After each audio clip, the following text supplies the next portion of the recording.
Now, the tax loophole on items bought online and dispatched from the Channel Islands will be closed for good next April. We're talking about the likes of CDs and DVDs and computer games, which could be sold free of VAT and so cheaper than any high street retailer.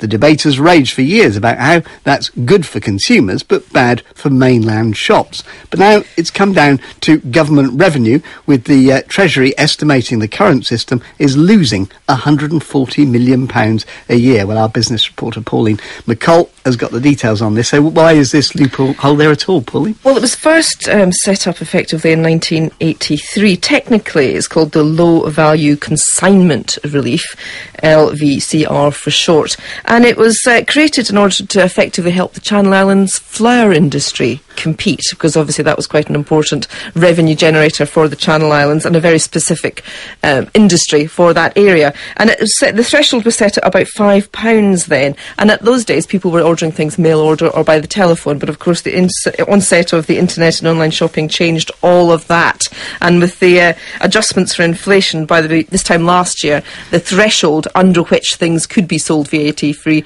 had risen to £18. Now the government announced it was changing that in the last budget, reducing that threshold to £15 in response to the complaints that it was creating a competitive advantage for the Channel Islands over mainland retailers. But they've obviously decided that wasn't quite going far enough, and from next April the 1st, it will be scrapped altogether. So those things, as you mentioned, like CDs and DVDs, which have really driven this industry, anything small enough to easily put in the post, things like memory chips increasingly as they become cheaper also fall under the threshold. All of those goods will now be as subject to VAT if they're posted from the Channel Islands as anything else. So, as with everything, winners and losers, what have they been saying? Well, obviously the industry within the Channel Islands are extremely unhappy about it, but for those who have campaigned against this tax exemption for these sorts of goods, it's a good day for them. Richard Allen, he is speaking for the group that's campaigned against this VAT exception. This issue is important because you can't have a situation where some businesses are obligated legally to pay a tax and others aren't, that are competing in the same marketplace.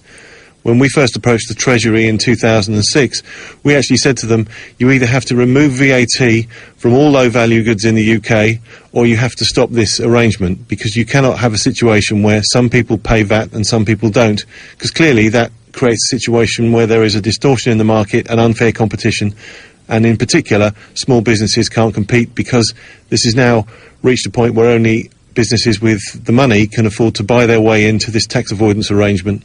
Channel Islands have said that there's going to be a lot of job losses. Well, I mean, if the business is purely reliant upon the VAT advantage, then the business isn't viable.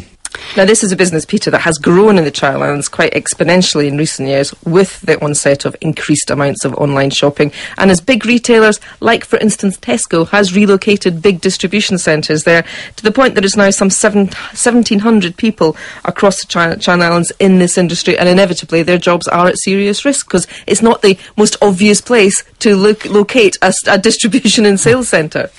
But the bottom line, I guess, is that prices will rise for everyone, and we know it's been tough on the high street in this sector. More news today about Comet being sold for a couple of quid. Yes, that's Comet, the electronics store, which has been sold by its parent company Kiza for just £2. This is the Anglo-French electrical goods retailer that took over Comet a while back. It's effectively been up for sale for quite some time because its trading performance